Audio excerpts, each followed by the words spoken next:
Good morning student.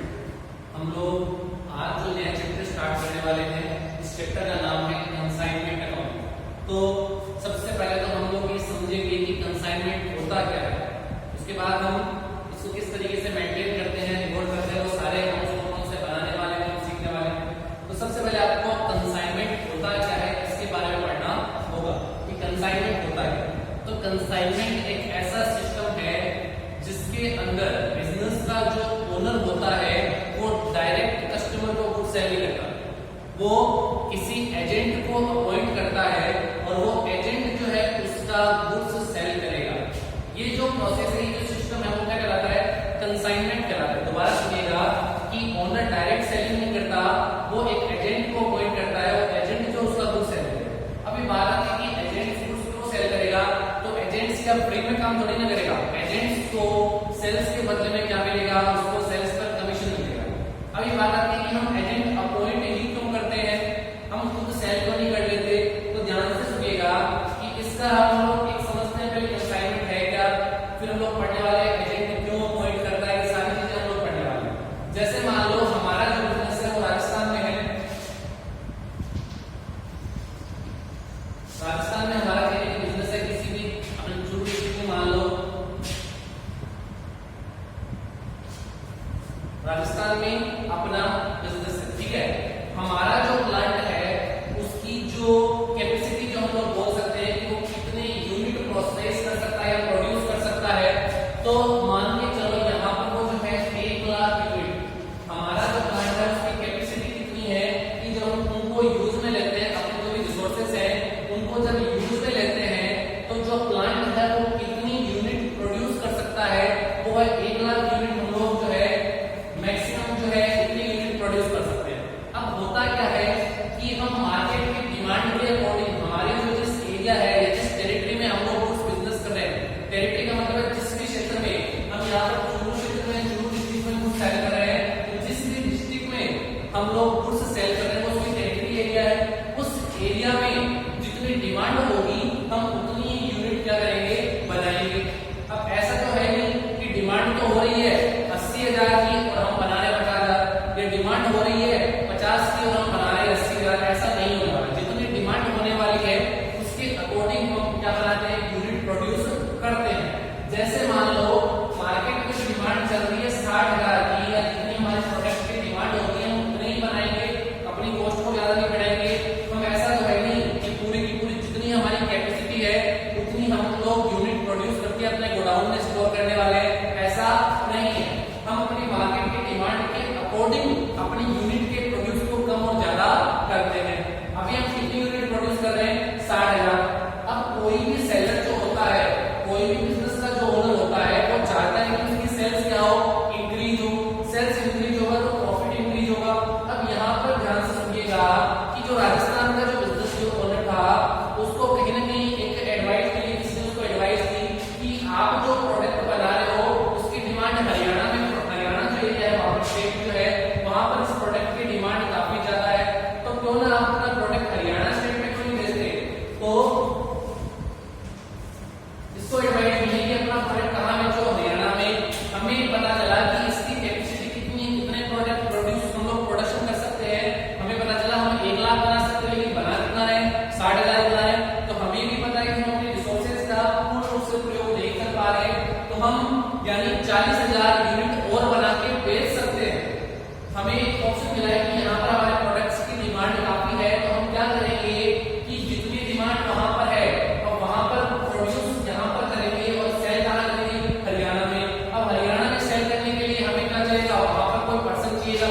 हम खुद तो अपना बिजनेस यहाँ पर छोड़ के हरियाणा में जाके एस्टेब्लिश करने वाले नहीं है, तो हमें क्या करना पड़ेगा, अपनी सेल्स को बढ़ाने के लिए, अपनी सेल्स को इंक्रीज करने के लिए जो ये स्टेट है, इस स्टेट में हम लोग क्या करने वाले हैं, एक पर्सन को अपॉइंट करने वाले हैं जो हमारा क्या होगा, एजेंट होगा, जो हमारा क्या होगा, एजेंट होगा।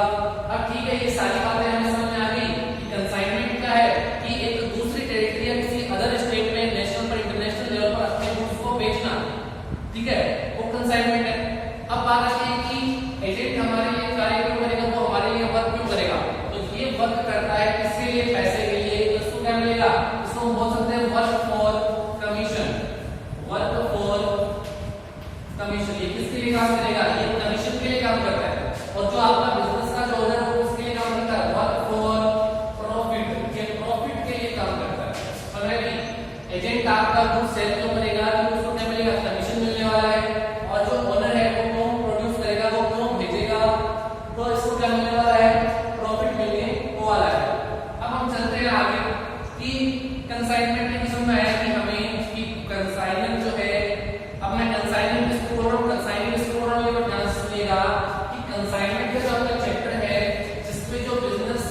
ऑनर है उसके लिए हम वर्ड यूज करते हैं कंसाइनर।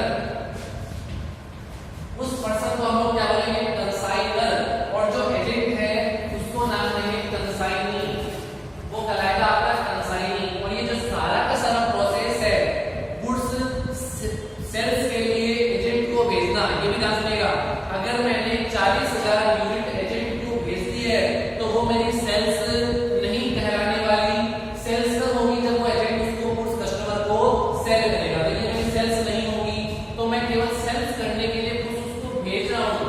तो यहाँ पर ये सारा का सारा प्रोसेस पढ़ने वाले हैं। और इस गुड्स भेजने को, इस सिस्टम को हम लोग क्या नाम देते हैं? कंसाइनमेंट नाम देते हैं।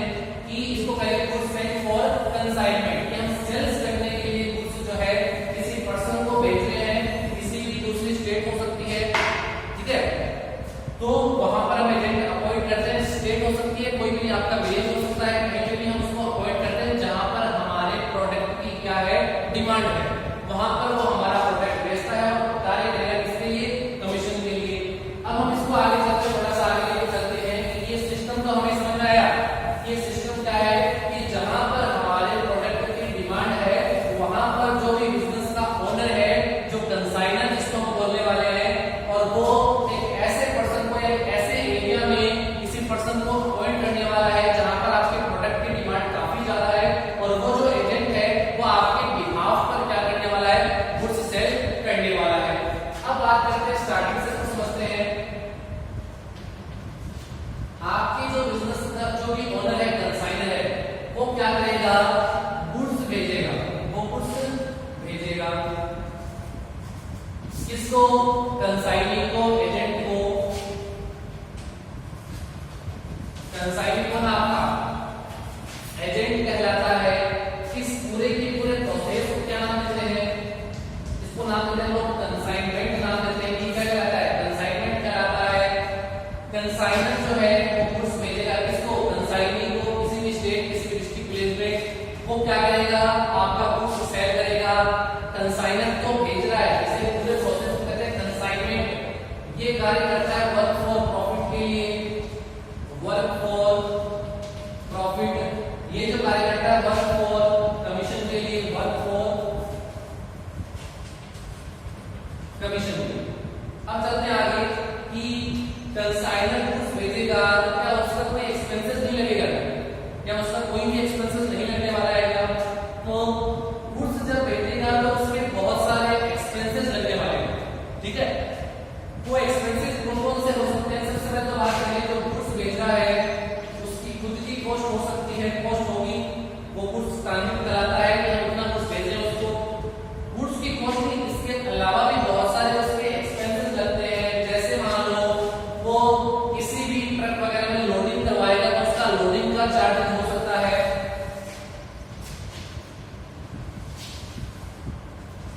लोडिंग चार्जेस हो सकता है। उसके बाद फ्रेट चार्जेस हो सकते हैं। वो रेलवे फ्रेट, यानी जो भी गाड़ी भाड़ा लगने वाला है वो फ्रेट चार्जेस हो सकता है, वो पेड करेगा। Freight charges. इसके अलावा लेबर, किसी का कोई भी वेजेज, कोई भी एक्सपेंसेस हो सकता है, वो एक्सपेंसेस यहाँ पर पेड करने वाला है, वो इसी में आ गया लोडिंग में। इसके अलावा वो जो करवाने, उसके अलावा गुड्स जब भेजेगा तो रास्ते में जो कहते हैं गुड्स जब रास्ते में होगा उसे कहते हैं ट्रांजिट। तो वहां पर रास्ते में किसी प्रकार का लॉस ना हो, नुकसान ना हो, उसके लिए वो क्या करवाता है? इंश्योरेंस करवाता है। वो इंश्योरेंस केवल रास्ते तक ही सीमित होगी, तो इसे कहेंगे insurance, transit insurance. Transit insurance का मतलब रास्ते तक ही सीमित है। रास्ते में किसी प्रकार का लॉस होता है तो इंश्योरेंस कंपनी आपको क्लेम करेगी। उसके बाद कोई पैकिंग का चार्जेस हो सकता है। भाई रास्ते में भेजेगा तो उसकी कुछ एक्स्ट्रा पैकेजिंग हमें करनी पड़ेगी। तो ये कुछ एक्सपेंसेस है जो कौन पेड करने वाला है? ये किसके लगेंगे? ये कंसाइनर के लगने वाले हैं। अब उसके बाद क्या होगा? गुड्स जैसे ही राजस्थान से यहाँ से रवाना हुआ, मान लो रेलवे के द्वारा भेजा है, जो भी उसको कॉस्ट कम पड़ेगी, ट्रांसपोर्ट के रिसोर्सेज वो वही काम में लेने वाला है।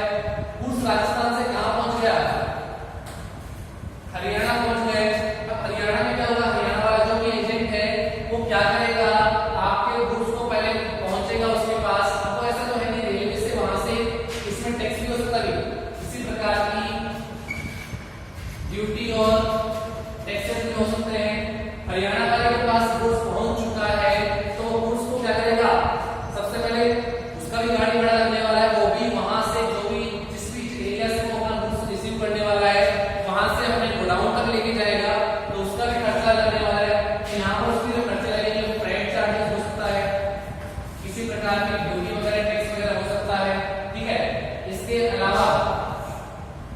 उसको लोडिंग का खर्चा होगा, यहाँ पे क्या होगा अनलोडिंग का खर्चा होगा, अनलोडिंग चार्जेस हो सकते हैं। इसके अलावा जब पहुंच गया गोडाउन में तो गोडाउन रेंट हो सकता है, गोडाउन का रेंट, गोडाउन रेंट हो सकता है, या आपके गुड्स को सेल करने के लिए वो क्या कर सकता है एडवर्टाइजमेंट भी कर सकता है कि एडवर्टाइजमेंट से आपकी सेल्स इफेक्ट होने वाली है, आपकी सेल्स बढ़ने वाली है, तो वहां पर क्या होगा वो एडवर्टाइजमेंट एक्सपेंसेस कर सकता है।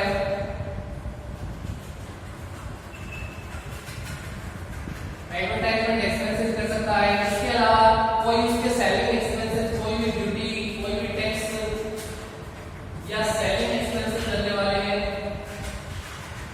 वो हो सकते हैं। अब ये बात आती है सारा का सारा ये जो एक्सपेंसेस लग रहा है ये तो कमीशन के लिए काम कर रहा है, क्या आपने कमीशन में से ये एक्सपेंसेस पेड करने वाला है क्या? बिल्कुल नहीं। जो कंसाइनी है वो ये पैसा किससे वसूल करेगा? ये कंसाइनर से, जो बिजनेस का ओनर है उससे वसूल करेगा, क्योंकि ये कार्य जो कर रहा है, वर्क जो कर रहा है किसके लिए? तो कमीशन के लिए काम कर रहा है।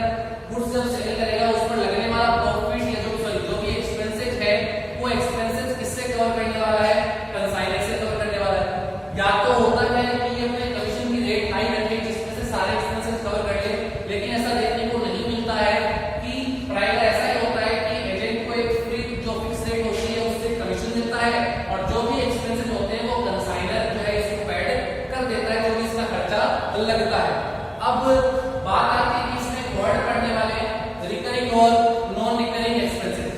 रिकरिंग और नॉन रिकरिंग एक्सपेंसेस ये होते क्या है? ये ध्यान से सुनना, जो भी एक्सपेंसेस लग रहे हैं सारे कौन पेड करेगा? ये जो भी एक्सपेंसेस हो रहे हैं चाहे कंसाइनर के हो चाहे कंसाइनी के, वो सारे के सारे एक्सपेंसेस कंसाइनर पेड करने वाला है, मतलब उसी के लगने वाले हैं। अब बात करते हैं आगे कि इसमें एक वर्ड चलता है नॉन रिकरिंग और रिकरिंग एक्सपेंसेस। नॉन रिकरिंग और रिकरिंग एक्सपेंसेस, तो यहाँ पे मैं लिखूं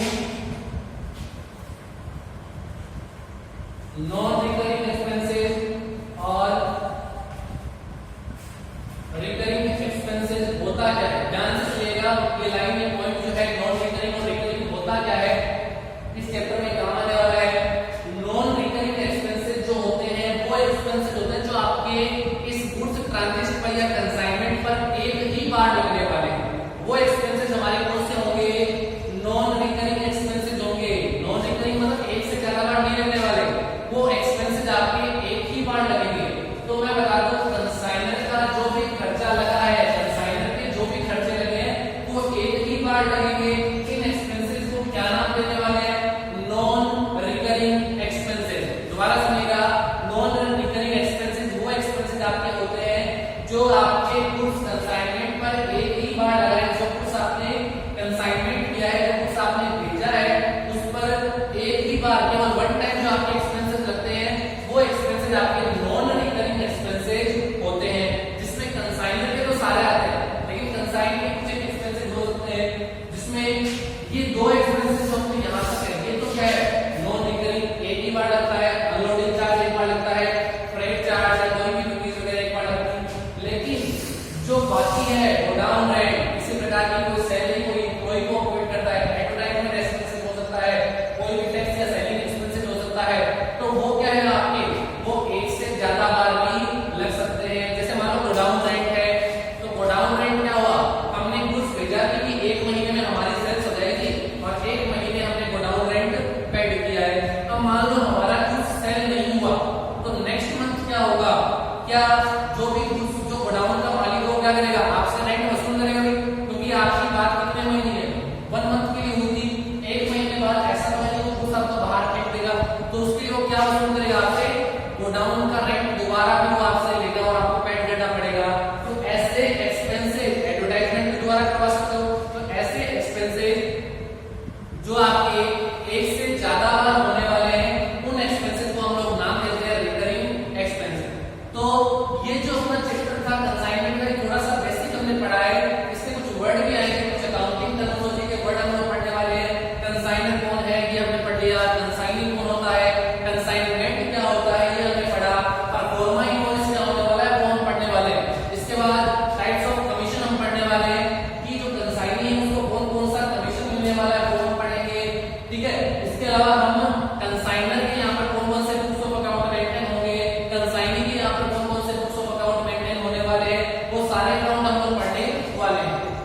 परफॉर्मा इनवॉइस थोड़ा सा बता दूं, परफॉर्मा इनवॉइस क्या होता है, कंसाइनर जब गुड्स भेजता है किसको, कंसाइनी को, तो परफॉर्मा इनवॉइस जो होता है उसमें गुड्स से रिलेटेड जो भी इंफॉर्मेशन होती है, उसकी क्वालिटी, क्वांटिटी, प्राइस, वेट, सारी की सारी बातें जो आपके गुड्स या जो भी किसी प्रकार की गाइडलाइन अगर कंसाइनर कंसाइनी को देनी होती है, तो गुड्स से रिलेटेड जो भी इंफॉर्मेशन जो भी आपके किससे हो, वो सारी की सारी बातें कहां लिखी होती है, परफॉर्मा इनवॉइस में लिखी होती है।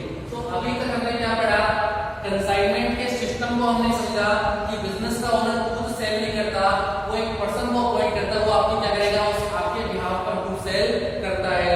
एजेंट किसके लिए, कंसाइनर किसके लिए वर्क करता है, वर्क फॉर कमीशन, कंसाइनर किसके लिए, वर्क फॉर प्रॉफिट। अब ये जो सिस्टम है, गुड्स बेचेगा कंसाइनी को, कंसाइनी गुड्स बेचेगा, ये सारा प्रोसेस क्या सिस्टम क्या कहलाता है, कंसाइनमेंट कहलाता है। जब गुड्स बेचता है तो उस पर बहुत सारे एक्सपेंसेस लगने वाले हैं, गुड्स की कॉस्ट होगी, loading charges, freight charges, insurance जो ट्रांजिट रास्ते का इंश्योरेंस है, पैकिंग चार्जेस, इसी प्रकार का ड्यूटीज, टैक्स, ये सारे क्या है, नॉन रिकरिंग एक्सपेंसेस कौन से होते हैं, ऐसे एक्सपेंसेस जो आपके वन टाइम लगते हो वो आपके नॉन रिकरिंग एक्सपेंसेस है। गुड्स पहुंच गया तो इसके भी एक्सपेंसेस लगेंगे, फ्रेट चार्जेस, इसी प्रकार की duty, unloading charges, advertisement, godown rent, selling expenses, ये सारे के सारे क्या है, अपने इसके एक्सपेंसेस किससे कवर करेगा, कंसाइनर से कवर करेगा। और इसमें भी कौन से, ये दो ऊपर वाले जो बता रहे हैं वो नॉन रिकरिंग है, और जो इससे ज्यादा बार लगने वाले वो आपके रिकरिंग एक्सपेंसेस, जिसमें 5-4 है, गोडाउन, एडवर्टाइजमेंट, सेलिंग एक्सपेंसेस, तो ये अपने क्या है, ये अपने रिकरिंग एक्सपेंसेस है। अब बात करते हैं कि परफॉर्मा इनवॉइस पढ़ लिया, अब हम बात करते हैं कि एजेंट क्या करता है, सेल कौन करेगा, एजेंट के पास जो भी पैसा आता है, जो भी वो सेल करेगा, उसके बाद जो भी केस आएगी, उस केस में से वो क्या करता है, अपने जितने एक्सपेंसेस लगते हैं प्लस कमीशन भी कटेगा, जो सेल करेगा उस पर कमीशन भी चार्ज करेगा, जितने भी एक्सपेंसेस लगते हैं वो सारे के सारे एक्सपेंसेस अपनी जो सेल्स उसने किया है, जो पैसा उसके पास आया है, उसमें से सारे एक्सपेंसेस को काट लेगा, चाहे वो रिकरिंग हो चाहे वो नॉन रिकरिंग हो, प्लस कमीशन भी, और ये एक्सपेंसेस काटने के बाद पैसा किसको भेज देगा, वो पैसा भेज देगा किसको, कंसाइनर। तो ये हमने इस सिस्टम को समझा है, कंसाइनर होता क्या है। नेक्स्ट क्लास में हम लोग कमीशन के बारे में पढ़ने वाले हैं, 2 तरीके कमीशन के आपको बता दें। टाइप्स ऑफ कमीशन की मैं बात करूं, 3 तरीके कमीशन होते हैं। फर्स्ट जो है जनरल कमीशन, सेकंड जो है डेलीगेटर कमीशन, थर्ड जो है ओवरराइडिंग कमीशन। जनरल कमीशन क्या होता है, ओवरराइडिंग कमीशन क्या होता है, डेलीगेटर कमीशन क्या होता है। जनरल कमीशन आपको सेल्स पर, जो भी आपकी टोटल सेल्स है उस पर, डेलीगेटर कमीशन मिलता है आपको क्रेडिट सेल पर। क्यों देते हैं, डेलीगेटर कमीशन देने का पर्पस क्या है, ऑब्जेक्ट क्या है कंसाइनर का, कि डेलीगेटर कमीशन देते हैं वो इसलिए देते हैं ताकि कंसाइनी जो है क्रेडिट बेसिस पे गुड्स सेल करे। अगर किसी प्रकार का बैड डेट होता है और अगर आपने डेलीगेटर कमीशन पेड किया है तो वो लॉस वो वहन करेगा, कंसाइनी वहन करता है, ठीक है। और अगर डेलीगेटर कमीशन पेड नहीं किया और फिर अगर आपने परमिशन दी है क्रेडिट बेसिस पे गुड्स सेल करने के लिए, तब जो बैड डेट होगा वो कंसाइनर को ही वहन करना पड़ेगा। तीसरा जो कमीशन है ओवरराइडिंग कमीशन। ओवरराइडिंग कमीशन क्या है, आपकी जो भी इनवॉइस प्राइस है उससे ज्यादा में सेल करने पर जो कमीशन मिलने वाला है वो आपका ओवरराइडिंग कमीशन होगा।